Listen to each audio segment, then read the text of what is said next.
Hello, hello, hello, and welcome to your Living A Course in Miracles audio book club call. Today is Friday, June 29th, 2018. We will be discussing Kenneth Wapnick videos today.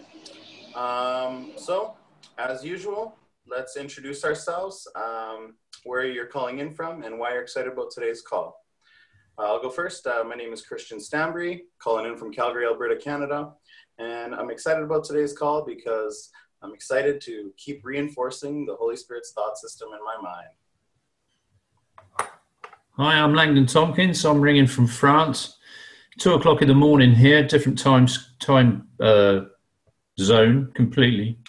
I'm looking forward to talking about Kenneth Wapnick as well. I always like listening to his videos. He doesn't mess about. He gets to the point.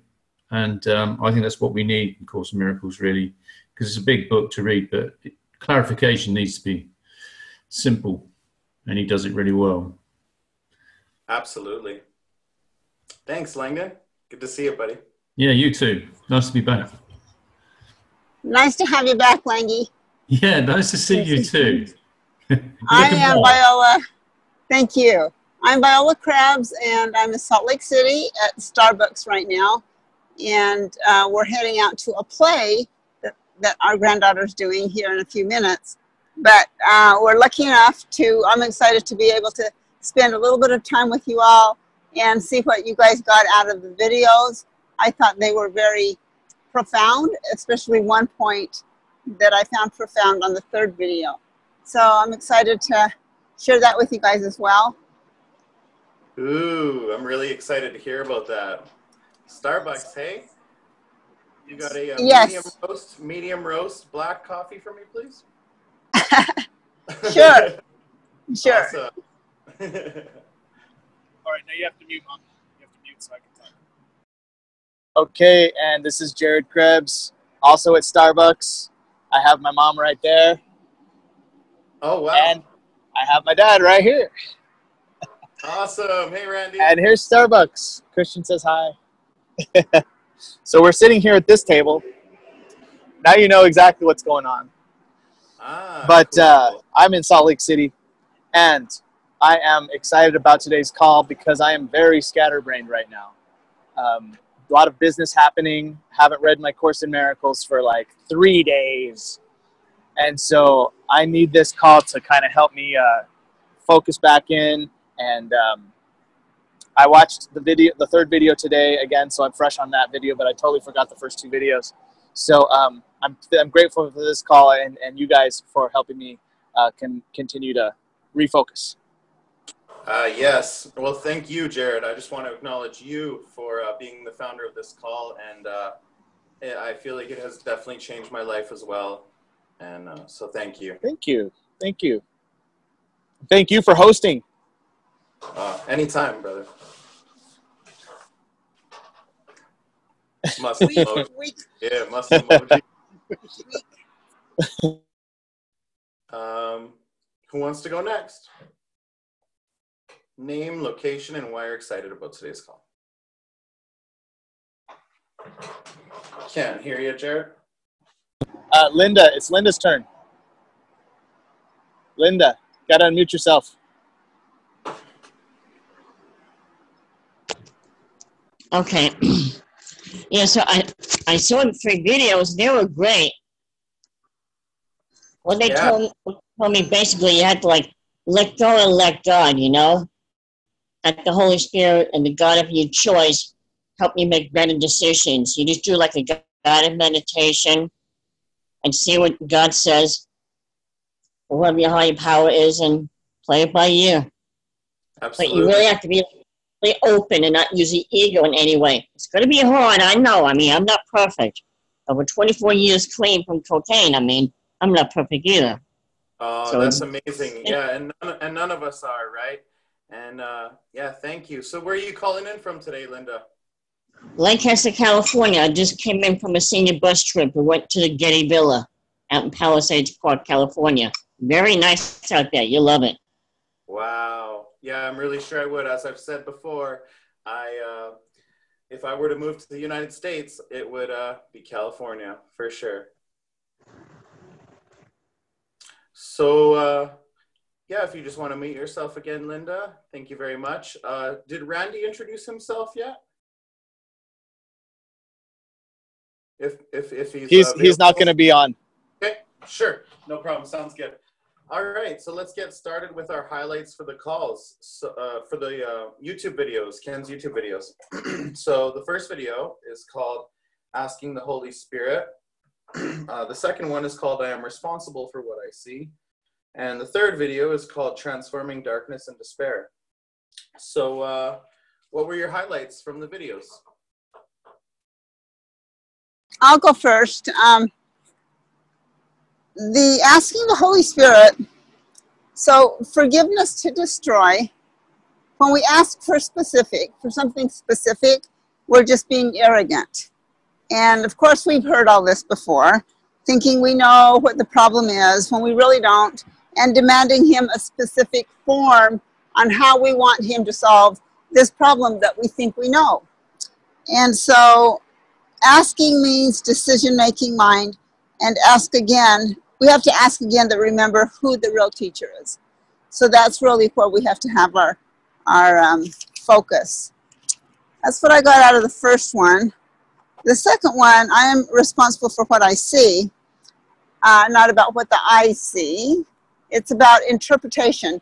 It is, I interpret this with my ego, which will cause guilt. Now I see it in you, and it leads to anger. Or I can interpret this with the Holy Spirit, and I see innocence, and then I will see everyone as innocent. So that's what I'm responsible for, is that interpretation. So the decision to choose is, will I react to love, gentleness, and kindness, or anger, judgment, or hate?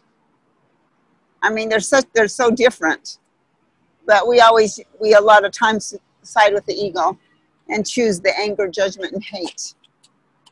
Okay, so the last video is the one that kind of spoke to me, Transforming Darkness and Despair.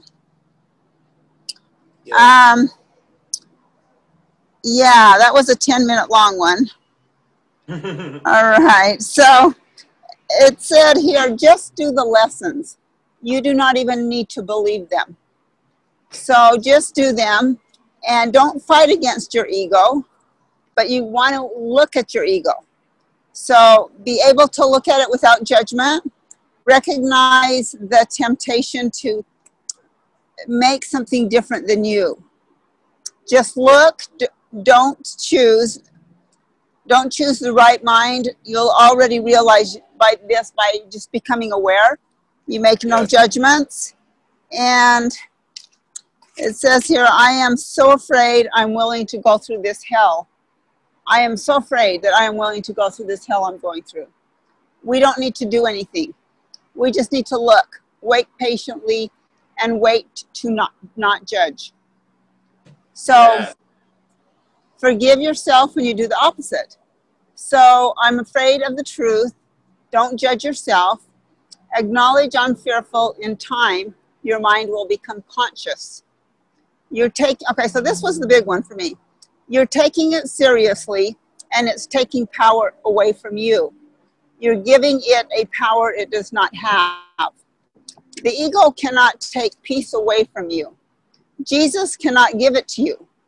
God cannot give you peace. Only you can give peace to you, because you took it away from yourself when you chose the ego. Yes. So to me, that was powerful and pertinent and all that, because how many times are we looking for an outside source to give us peace? And it's in us. I do that all the time. Yeah. You know, I do too. Realize that it doesn't work, and then that we decide we need the true answer, which lies in our mind.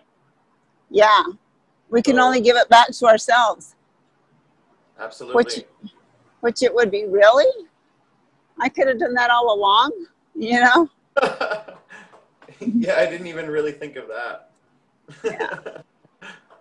That's awesome. So that was basically what I got out of him.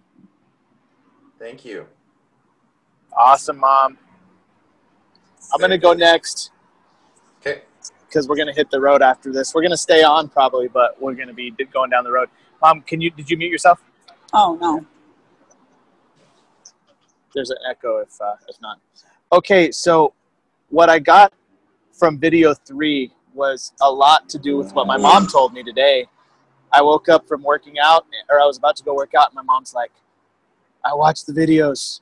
I want to hear what I got. And she just reeled off this whole thing, and I was like, hell yeah, I'm going to go watch the video right now.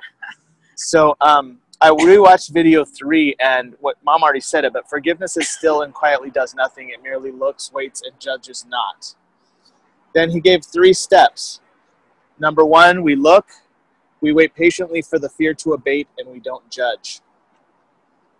Those are the 3 things to do. And it's really not doing much. You look, wait patiently for the fear to abate, and don't judge. And I've definitely been equating my happiness with, my business success and cash flow and things like that. So I look, I wait patiently for my fear of poverty to abate, and I don't judge myself. Awesome. Dude. And I've been definitely doing that today. I've had a much more peaceful day, I think, than the other days this week. And it has a lot to do with video 3. Video 1 was about asking the Holy Spirit for help. I remember that part of video 1, just asking and giving it to the Holy Spirit. And I've been doing my little prayer of that I had transcribed to you, Christian. Every time I see the fear of poverty come up in my mind, I just give it to the Holy Spirit. And sometimes I don't have time to rehearse that entire prayer, so I just say, I give this to the Holy Spirit, and I just keep giving it this freaking fear of poverty. I guess I've just really noticed fear of poverty. It's there, and it's over and over. It keeps coming back. And so just look, wait patiently for the fear to abate, give it to the Holy Spirit, ask the Holy Spirit for help, ask the Holy Spirit to help me perceive this truly, and judge not. Don't judge myself for it. And it said that you have already everything that the Holy Spirit, you have everything that you need from the Holy Spirit. There's nothing more that you can need. Remember that?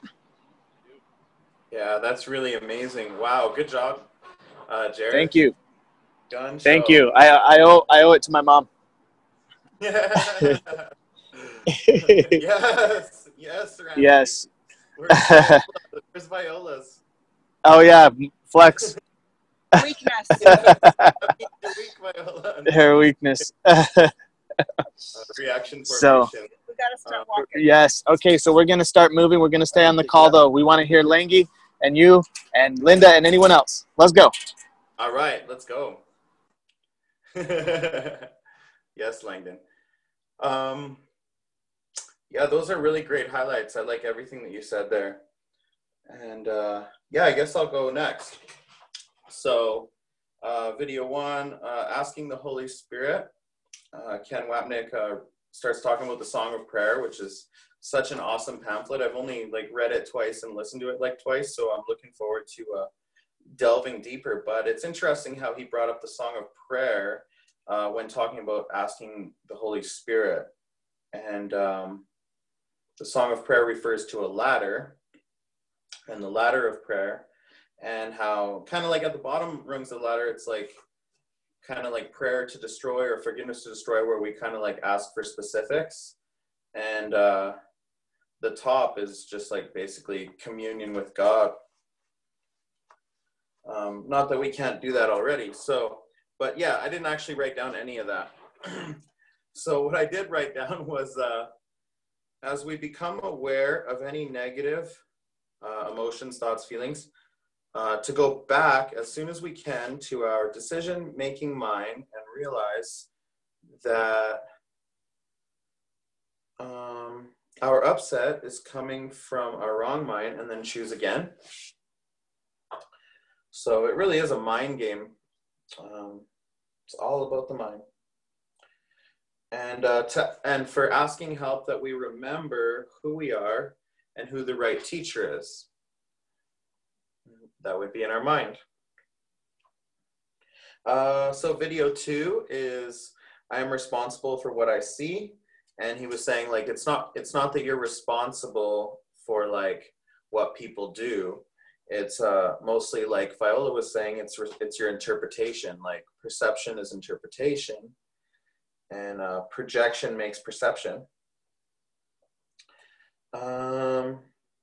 So I am responsible for the teacher that I have chosen in my mind. We are minds that are dreaming. And when the purpose shifts from the world outside back to our minds, it's a simple choice. So video 3, transforming darkness into despair. It's a question and answer. And Maria Felipe asks the question. So this is one of her appearances at the Foundation for A Course in Miracles. And if any of you are interested, Maria Felipe came out with a really awesome book like last year called Live Your Happy. Check it out. She's an awesome Course in Miracles teacher. So yeah, she's at the Foundation for A Course in Miracles, and she asks Ken a question.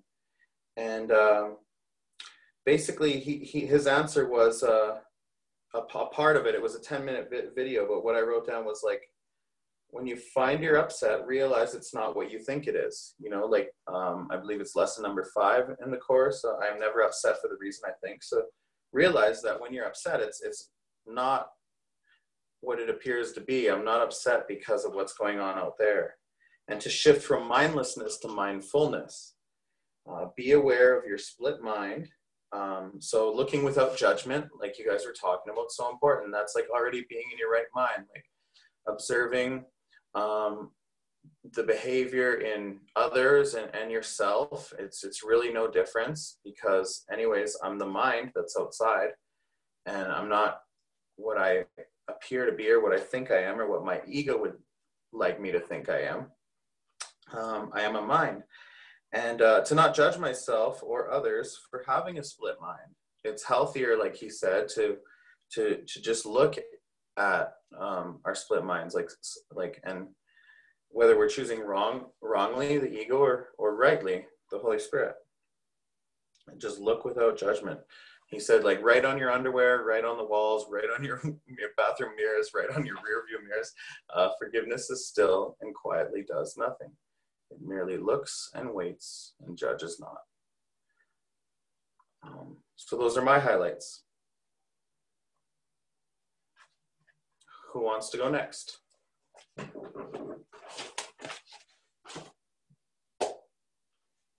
Linda or Langdon?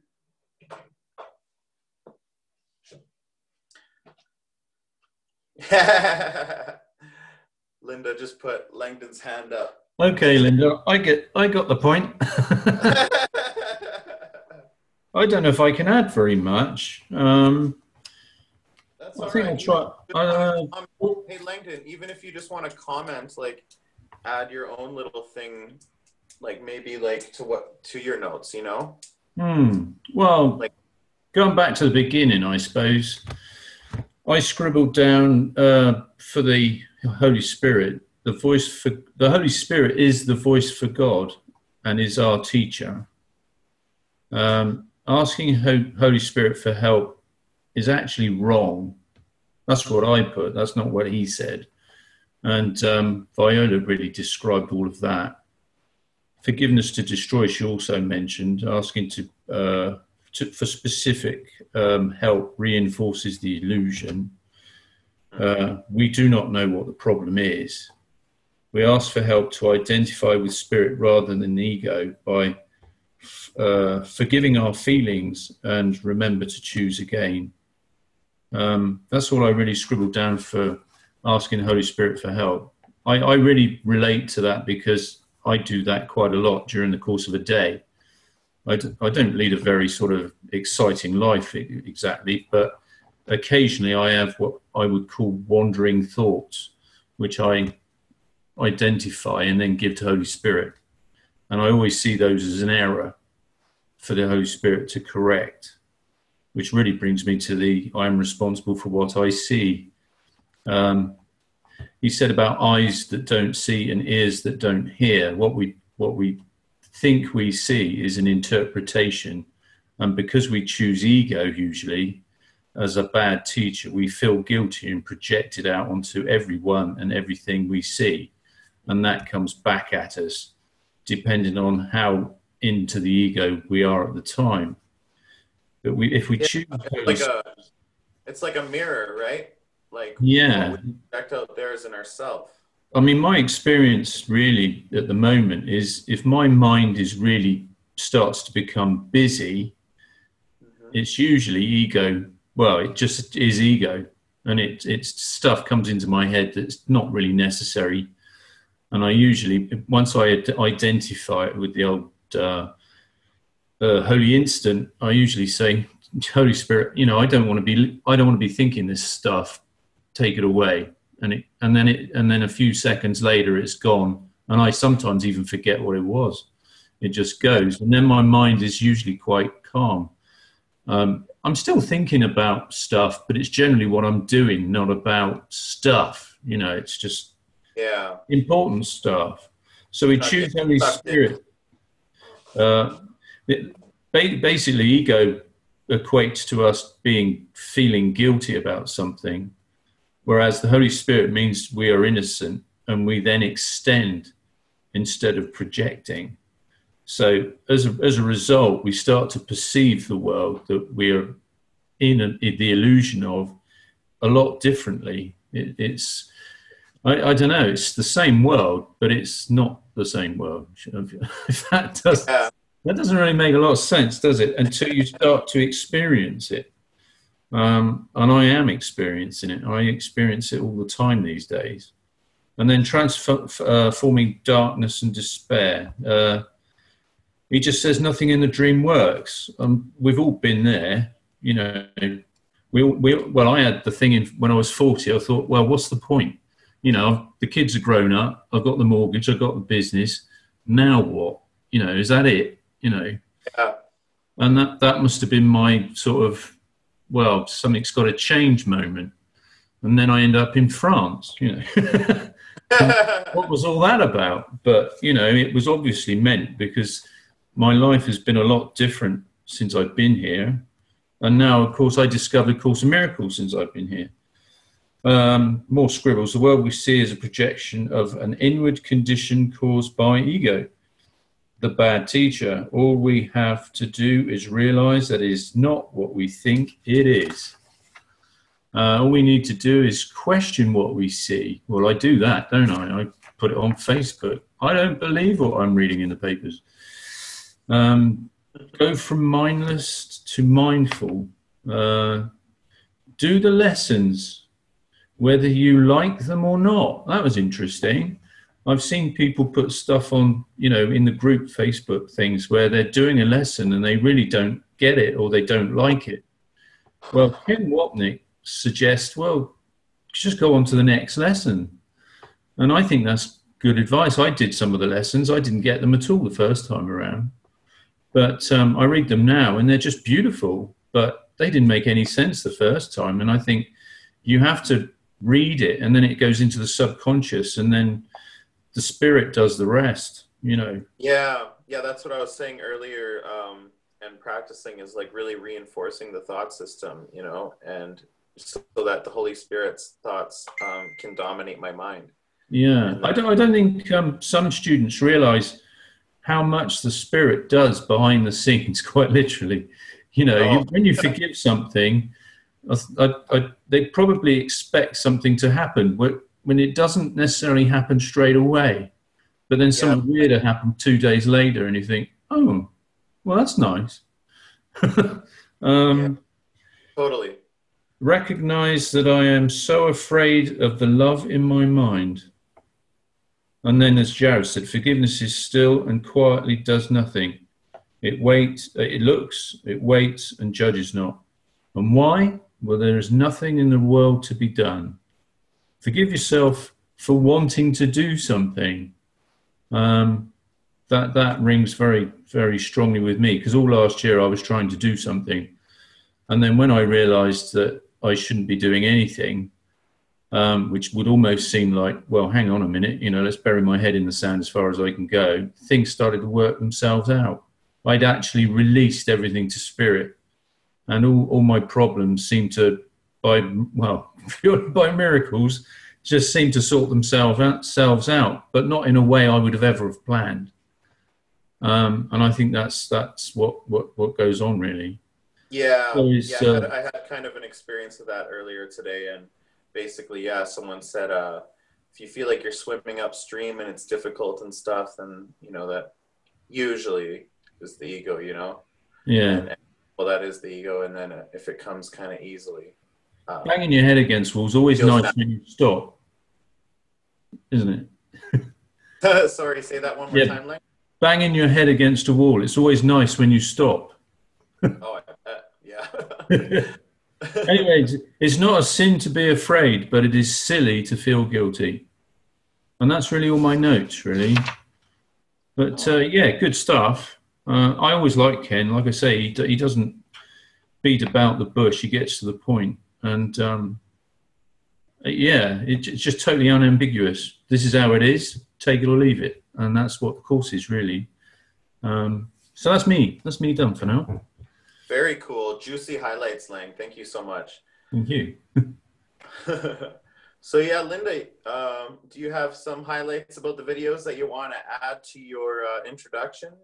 You just got to unmute yourself. I might be able to do it here.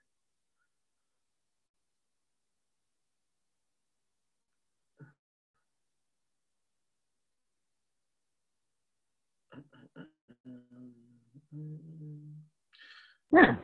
You don't have to go to college how to operate this thing, huh? Yeah, totally. That's not how I feel. I mean, operating the cell phone. I spend $200 on the cell phone. I have to go to college to operate it? No. Do the best I can. That's what I do with everything. I mean, I'm not perfect. All I got is, oh, God. And God, you don't want to cross. That's the house I'm from, okay? So you just do the best you can, whatever it is you're doing. And you just love yourself for that. That's all you can do. And that's what I've been doing for over 24 years. I elevate my thoughts. Excellent. And I love the Holy Spirit. I love God. I love Jesus and the angels. They help me a lot. So, I mean, believe me, I get my own thoughts. And doing the Course in Miracles book, I mean, it just literally got rid of it in space in this head of mine since 1979. That's truly a miracle. That's absolutely incredible. The book is terrific. I did go to a book study. I couldn't go back, but I'm with you guys, so that's more important. I just play by ear for the moment, and that's all I can do. I am not perfect. I'm telling you that right now, and I'm from New York. I feel like a leftover, but living out here, I can tell that you got I actually feel better. Hey, Linda, can you give me some muscle emojis? Okay, I have to, let me see where to get the muscle emoji. Well, no, just like this, what I'm doing here. Oh! Show me your bicep. Okay. What's about bicep, huh? Oh, yes. I mean, when I go to a gym, maybe I could do on a station bike, but the only thing I love to do when I go to a gym is go in a jacuzzi. That's me. Oh, it's been a while since I've been in a jacuzzi. That's such a good idea. So, do you have? Do you want to give us your highlights from the 3 videos? I mean, I put it to my my Gmail. I can try to read it from my other phone. That may take me about a minute to try and get it, but I mean, you're all responsible. I mean, how you present yourself. I remember you saying that, like asking the Holy Spirit. You were saying, "Let go and let God." Yeah, that's what you have to do, because you are responsible how you present yourself in public or private to whoever or whatever, how you have to represent yourself. I mean, other people, they do have their own suffering. What you have to do is you have to understand what they're going through.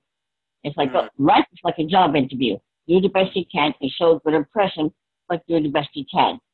Love yourself first and then love others. When you take a trip on the airplane, that's what they teach you. You have to put the air mask on yourself and then on the other person. Yeah, 100%, 100%.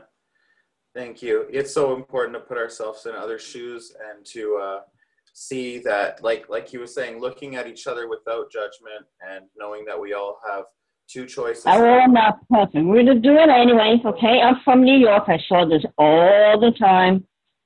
That's it. I'm out for tough love. The neighborhood is tough, but I'm out here in California, so I keep 88 eyeballs behind my head. Yeah, I live in a tough. That's what you have to do. Even when times are way too good, keep 88 eyeballs behind your head. You have to.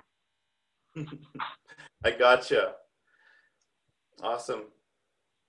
Thank you, Linda. Love you. Love you too. And after this, I'm going to bed. Yeah. When I go to bed, I put my braid on, so that way my hair won't get so messy. Smart. Hi, Lucy. You want to say hello to your aunts and uncles? Come here, Lucy. Say hello to your aunts and uncles. She's in the kitchen. She's gonna get her cookie. Lucy, your foreign niece, she says hello to all her aunts and uncles in here. She loves you all very, very much. I trained my daughter to be a good girl. And she has to, because I'm the mother, she's the baby, that's it. Yeah, I have a baby, Lucy, too. She's staying with us right now, too. We just got a Oh, your daddy? Not really, actually. No, not yet. Oh, okay. Yeah, so we just got Nathan in the call now. Yeah, Lucy. Nathan, did you want to say hello today? Hello. Hey. Hey. Thought you'd jump in just to forgive us all? Yeah, I got to stop by and forgive everyone. Yeah, it's been a busy week. I'm glad I was able to get on at least for a little bit. Awesome. Yeah, that's great. So we just shared our highlights. So if you want to jump in and share your highlights from the last videos, you'd be the last person to do it. No, I didn't watch the videos. I don't have highlights. All right. Well, we're really happy to have you here. So with that, then we'll move into Forgiveness in the Field segment. So we have 23 minutes left, 6 people. We have about, let's do like 3 minutes each average, 2 to 3 minutes or so. Forgiveness in the Field. Who feels like going first? All right. Go ahead, Linda. Okay, so even though I'm getting older, and when I have dinner, I just want to go straight to bed. So right now I'm on a new diet. My health got changed drastically. I don't want to say it on here, but it's teaching me to be better for myself and for others. And I'm even spiritually as well. So I have to think how I have to represent myself to make sure a good or a bad impression to others. And that's what my boyfriend tells me. He says, Lenny, you got to be careful what you say because you can just turn somebody off with what you say. And he's right, you know? I mean, I'm 56 years old. I'm an idiot sometimes, you know, but we're not perfect, you know? You do the best you can. I understand. I don't care what you think. But that's me, but I have to think for other people. You're out here in California, you have to be nicer. Yeah, no, that makes a lot of sense. Like the Course says, to teach is to demonstrate. And yeah, how we present ourselves, that's what we teach. And we teach one of 2 thought systems. So yeah, that really makes a lot of sense. Thank you so much. I'm sorry to hear about your health problem, Linda. And I wish you the best. It's not bad. It's just I do the best I can with it. That's it. You have to go to college just to maybe learn how to take care of yourself. You know, you have to know how to Google stuff. What can you do?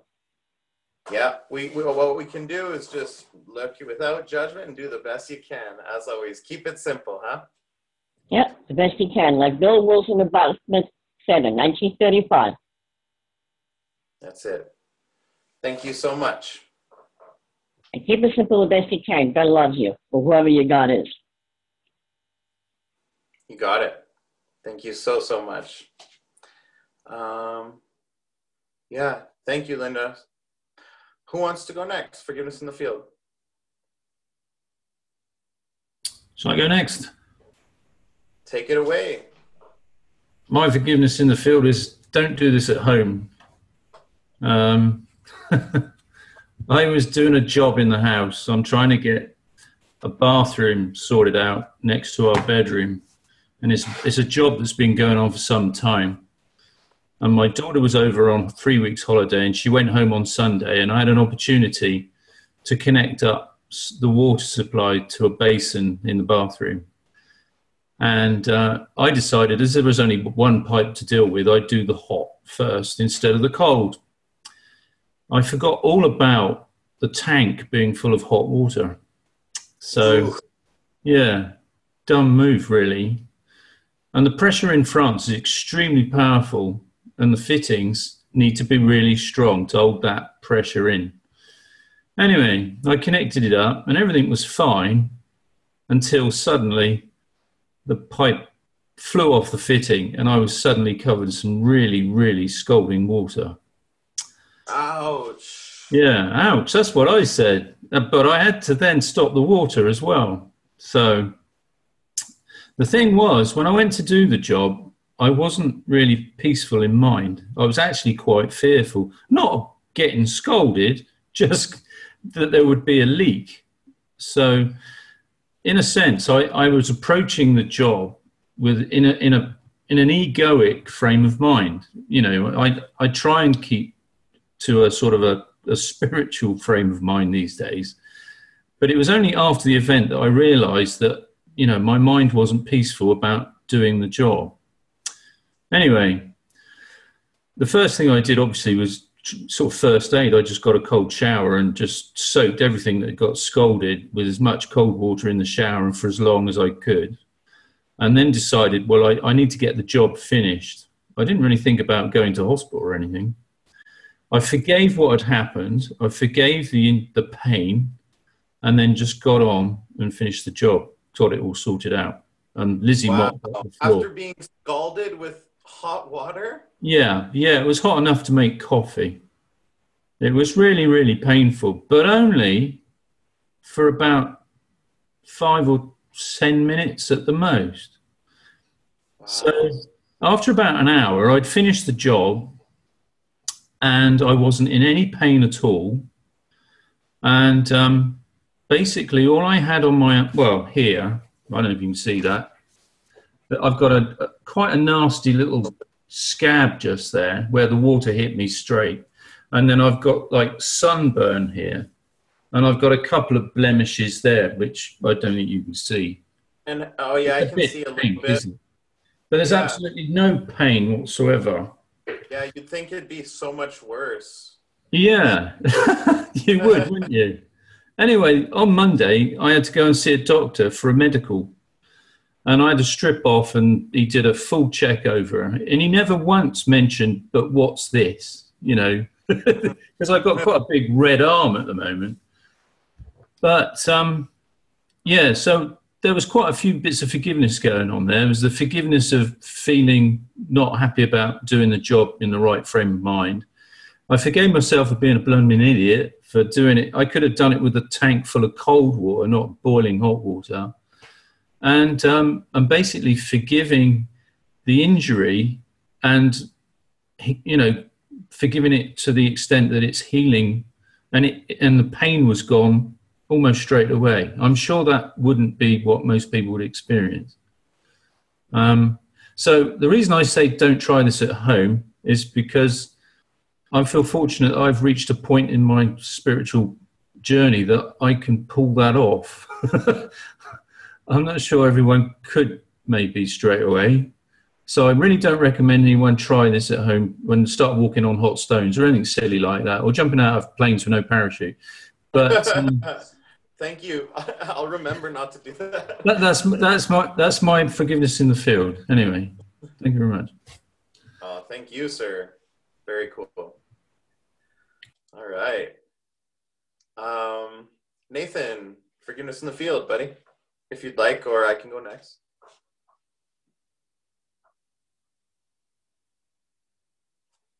Hey, so forgiveness in the field. Those work, you know, a lot of my forgiveness lessons are connected with work because that's where I have put a lot of my personality. And so I was doing this event yesterday, and I had one of those moments where someone starts saying something that I interpret as being critical, so then I judge them.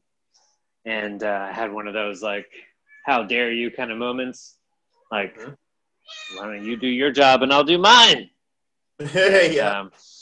I was judging them, and I was trying to be very diplomatic on the outside, but in the inside, I was like, how dare you?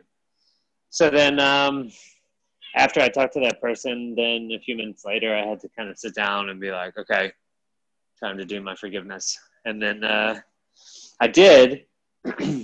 And, you know, I don't try to put too much judgment on it, but of what happens out in the world. But later on, when I saw that guy again, he praised me, and he was like, oh, this guy's on point, blah, blah, blah. So it was nice to kind of have a reconciliation even afterwards. But that was my forgiveness in the field. That's really cool, Nathan. And, you know, like, it's almost like I want to use the word miracle, but I'd say that might be like a reflection of the miracle, which was your practicing forgiveness is the miracle, shifting your mind. But then I think that's so cool that there was a reflection afterwards. I experienced something similar this week as well. And I can't remember exactly what that incident was, but I basically really practiced forgiveness, and then there seemed to be that extension of love on the outside too happening afterwards, the opposite of what I was expecting. So yeah, that's interesting. I don't know if this is the case with everyone, but I have noticed a lot of cases with myself where if someone says something to me, and I am somehow emotionally upset about it, like they can tell, and I try to cover it up, but I've noticed that if I don't defend myself or react in an aggressive manner like you might expect most people do, then they will, like, the more I put down my defenses, they also put down theirs. absolutely, yeah. I find people are so receptive to, you know, like whether I'm being genuine or not. Or you know, truly loving. It seems to me like a lot of times it's just totally like reflected, you know. It's like one of those videos was talking, I think, about projection or extension. You know, the ego projects, the Holy Spirit extends. And so, you know, perception is interpretation. So what we see inside, then that's what we project or extend out. And yeah, that's what we see. So super cool. Thank you very much, Nate. Thanks. My forgiveness in the field that I'm going to share has to do with poker. I played really well all week, even went farther than I ever have in a few tournaments, not for significant money. It was very small money, but I went very far in a lot of tournaments. And you know, how I was self-sabotaging and putting it in the slot machine? Well, I didn't do that, but I did something similar, which every stock trader or money manager knows: don't go outside of your bankroll management. And I was doing very well with my bankroll managing formula, doing trades based on how much money you're able to invest. You don't invest the whole thing, you invest a small percentage of it. And I did well the whole time until one day where I got a little bit frustrated. I played a little too long and I was a little too tired, and decided to go outside of my bankroll means and busted the account. It was small, and you know, I actually only really lost $3 in 4 days. But I was doing really well, and I could have continued that success and kept building, kind of thing. And so went outside of my own formula. And it felt like I was swimming upstream. And so I'm just going to back off, focus on the Holy Spirit, focus on reinforcing the thought system and not letting anything other than that consume my life. And so that feels really good. And I'm really excited to put a lot more study into my practice, and remember that I am a mind and not a body. And that everyone and everything around me, including myself, is all perfect spirit, perfect oneness, perfect love. And that's about it. So this concludes our call. Thanks all of you for being here. And thank you everyone for watching and listening to. So let's conclude the call, and everyone say good night and God bless. Good night. Woo! Good night. Good night and God bless. See you, everybody. See ya.